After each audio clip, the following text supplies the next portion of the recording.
Hello everyone and welcome to another episode of the Road to Rotation.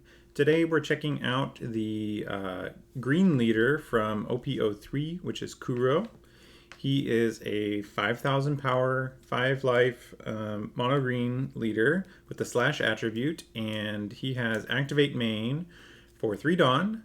You may rest 2 of your East Blue type characters, set this leader as active, and rest up to 1 of your opponent's characters at the cost of 5 or less.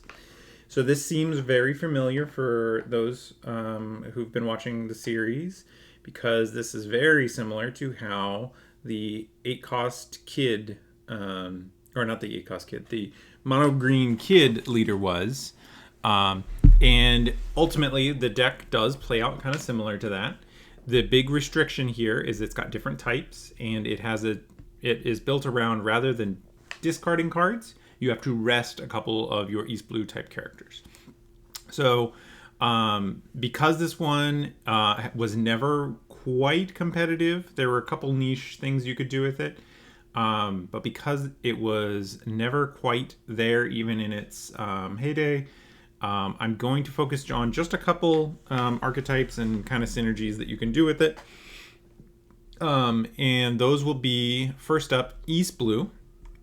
So for the East Blue archetype, which is very important for this leader, and this leader has gotten some support through various cards that aren't necessarily exclusively for him, but you do get to benefit off of some of the cards that just incidentally have the East Blue type.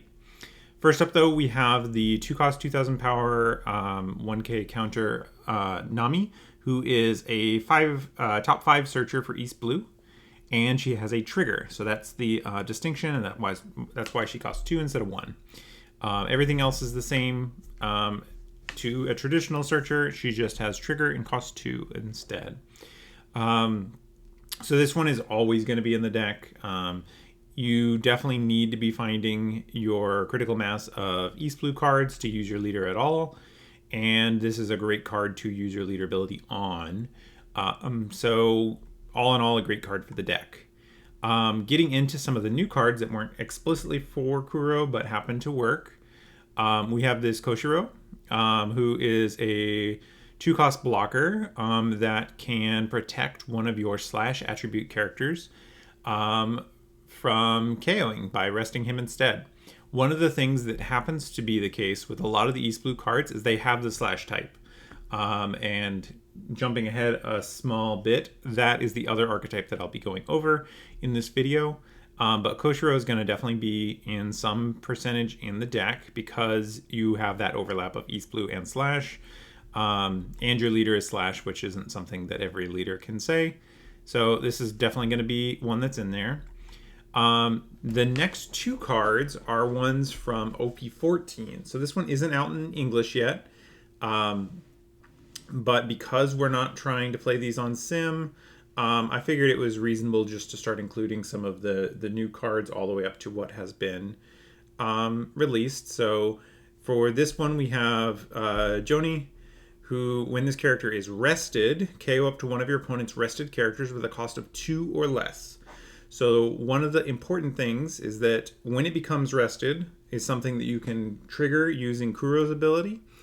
And because of the way this is worded, you first would do the resting and resting down one of their cost 5 or less.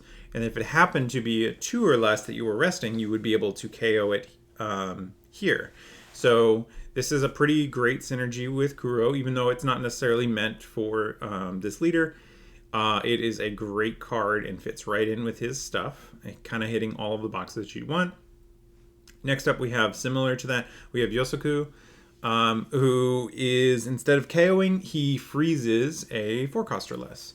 So these ones, especially Yosoku, I think, is going to be very important in a Kuro deck if you ever want to try it out.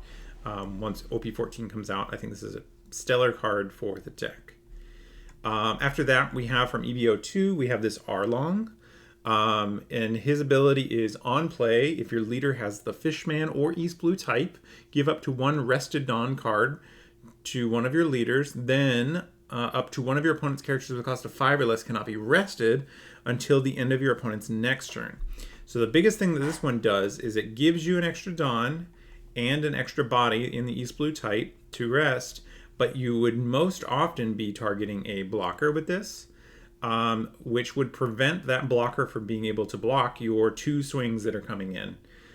So very good ability to have here. You even get a little bit of extra Dawn to make this Kuro leader kind of tick even more. So pretty useful ability to have lined up.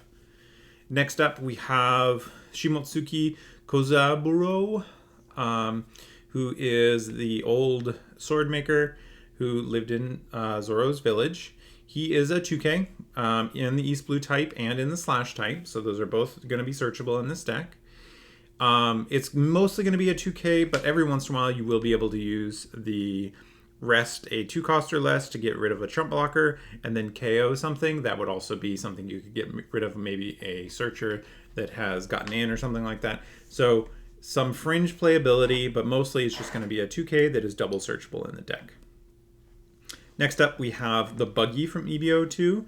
This one, if you can manage it, you have to kind of get your opponent really in a tough spot. But if you play this onto the board, you already have a different one, say you've played a Nami on a future or an earlier turn, you can play this out for 4. Give your leader double attack after attaching 3 more Dawn, so swing 8, double attack. Then activate Kuro's ability to rest your Buggy and your Nami to restand and swing for another double attacking swing, meaning that you could, in theory, take 4 life off of your opponent in 1 turn if they can't defend those 8K swings, which is pretty impressive. Not a lot of decks get that double attack and the restand. It's not a very common combination that you can pull together, but this is one of the ways you can make that work. After that, we have Arlong, who's probably, I think, going to be one of the stronger cards that you want to run. His main downside being that he doesn't have a counter. But his on play is you may trash 1 card from your hand up to one of your opponent's rested leaders cannot attack until your opponent's next turn. So this is particularly useful against Green Zoro, but also just a generally strong ability. Taking away one of your opponent's swings, even if it has to be their leader, is quite strong. He's got a nice trigger, resting a 4 cost. And he's just got a good, well-statted body. So a lot of things to like about Arlong, his main downside being that he doesn't have a counter. Next up, we have one of the cards going all the way back to OP03. This would be part of the original support for Kuro. We have Django, and this is one of the more common cards to see that fits into Kuro's archetype. And he has on play, choose 1, set up to one of your East Blue type leader or character cards with a cost of 6 or less as active, or rest this character in up to one of your opponent's characters. So depending on what the situation requires, you can get 3 7K swings potentially, 2 from your leader and 1 from Django, or you can use him to rest down a different blocker and just use 2 swings. Notably, he won't be very useful for the resting ability if you're trying to well, he can't be rested to this ability if he's already been rested to get rid of a blocker. So notable that you have to make sure you have your other characters on the board. And I think these new 2 costs and the 3 costs that didn't exist that are like quality cards, this helps out the deck by giving you more things that you're actually interested in playing out. But yeah, to note, you can get 3 7K swings pretty easily here. Not quite as flashy as what Zoro can do, but a good ability nonetheless. Up to our first kind of real win condition for the East Blue, we have Don Krieg, who is a 6 cost 7,000 power. With on play, you may trash a card from your hand, KO up to 2 of your opponent's rested characters with a cost of 4 or less. Noticeably, this would work pretty well with the rest ability. You can swing once, then play out Krieg, KO some stuff, and then swing the second time after, which would work pretty nicely. After that, we have... Oh, and he also has Dawn ×1. This character gains double attack. So you can see there's a bit of synergy here with some extra real hard hitting pressure with these double attack swings, both through your leader and through your characters, which can be pretty good pressure. After that, this is a new card from 14 that I haven't seen yet, but it specifically names Kuro by name, so it's definitely going to be something that we're checking out. It is a 7-cost, 8,000 power, no counter, with on play if your leader is Kuro. Play up to 1 East Blue type character card with a cost of 6 or less from your hand. So this, by default, will give you 2 East Blue characters, this one plus one of your 6s, and it will leave you with 3 Dawn left to swing twice with lead. So this kind of hits what you need for the Kuro leader. And I think that being able to just get wide, which is kind of hard to do, that was kind of historically the hard thing to make work with the Kuro deck, is making sure that you were able to keep bodies on board while still applying pressure. So this letting you go wide is pretty important in that. Next, for the East Blue characters, we have Shanks here.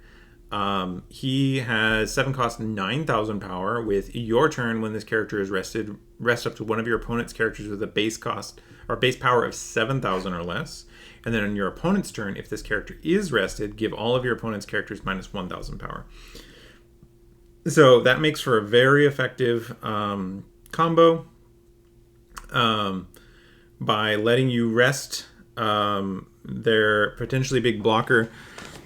You could imagine something out of Emu that you could rest off of this ability, and then on your turn, all of their guys would have 1k less, which would be pretty effective, especially because you, on that same turn, are probably getting to swing twice with leader ability. So you get to do 5/5, rest one of their 7s, and be in a pretty reasonable spot. And a final East Blue card I wanted to highlight here is the Out of the Bag, which is almost exactly the same with Zoro's Restand event and Uta's Restand event. Kuro was the original character to get that Restand event, but his also has a trigger of KO up to one of your opponent's rested characters with a cost of 3 or less. But combine this with your leader ability and some guys already on board, and you can play a very nice copy of what Zoro does, searching out these out of the bags. So that is all of the East Blue cards. One thing I definitely want to highlight here is that we have, this one has slash, this one has slash, this one has slash, this one has slash, slash, slash, slash. Kuro has slash here, Shanks has slash, and this is a green event, which will lead us nicely into our other thing, which is our slash archetype, with which we have our Perona Searcher. She's just a regular searcher, looks at the top 5 for either a slash attribute card or a green event. So great use for that card is this Kuro leader, kind of hitting everything you might need off of this, and then you pair that with the Nami, and you've got a really consistent deck forming. The next card up there we have is the Dracmule Mihawk, who's another slash character. It's one of your 2Ks, who also lets you play out a slash type character with cost 4 or less. It does come out rested, so it makes it less effective with Kuro, but being able to get wide, especially if you are getting a 6k body, means your opponent is having to invest extra into removing that character, so you might be able to untap with it anyways, while also getting a very, very cost-efficient ability. The biggest strike against him in this deck would be that he doesn't have the East Blue type. Next up, we have the 2k counter Roronoa Zoro from PRB2.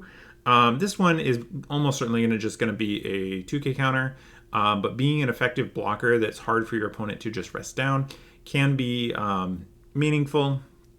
So something to note with that one. Next up, we have the Smoker from OP10, giving you Banish to go with all of your pressure that you're getting from your double attacks, just giving you ways to keep up the pressure. It also works nicely that you get to set active at dawn, which is important for maximizing the leader double swing. After that, we have the OP13 Trafalgar Law, which would be a really good way of you rest to your leader ability to get some value out of your double attacks, and then you can play Law to pick up one of those bodies and play out potentially another larger body. So if you play down, for example, if you play down a Joni or Yosaku, you would then be able to pick them up and then play out maybe a Smoker or some other larger character off the back of that. And then final card I wanted to call out here was the Dracula Mihawk, who's just going to be a real solid card. Also works nicely with getting on board and kind of forcing your opponent to swing into stuff in a way that'll work more beneficially for you. And it's a good defensive card if you need to just spend your turn double swinging with your leader. You at least have an 8k body that you can kind of hide behind for a turn. So those are the cards that I wanted to call out. I will hop over real quick to Sim to show a list that I have preliminarily cooked up for Kuro. All right, now for a deck list that you could start with. Again, this leader is very experimental and it wasn't strong even at its strongest and its most contemporary. So don't hold your expectations too high, but I do think that there's some value to be gotten out of this Kuro here. And then some good targets. The thing I noticed when building this is there is a lot of no counter cards. Which is a pretty big liability in these green decks, because a lot of times what you find yourself doing is not playing to board because you're swinging with leader, and so your opponents only usually go at your own life, which means that it can be quite difficult to survive those in-game situations. And a lot of bricks here. I had to add copies of the zero cost event just to like help mitigate the bricks. But this is about where I started. We have our double searchers. We have Koshiro to protect all of our slash guys. Yosaku and Joni are pretty good. I don't know that 8 is the correct number, but it was a starting point. Arlong feels like a very strong card for the deck, so I would probably include all 4 of these. If for no other reason to get around blockers in the late game, but also seems like a pretty reasonable card to play out early, planning to tap with your thing. Your 2Ks, I went with the East Blue slash and East Blue slash, so a lot of searchability in these 2Ks. You never want to not have the option of grabbing those 2Ks when you're using your searchers. A couple Arlongs, a couple Djangos. Krieg is maybe one that is less needed nowadays because the 4 costs are less. On his KO mode is a lot less common than it used to be. And then Kuro is definitely going to be a 4 of. I have a 1 of Shanks for flavor, and then the 0 cost events to mitigate the non-counter cards. So this is about what I came up with. Let me know what you think, and I think that'll about do it for Kuro. Next week, we will be going over OP03 Arlong, who's the green-yellow leader. He's also from East Blue, so we might see some recurring cards for next week. But I hope you guys are looking forward to that, and I will see you guys then. Bye.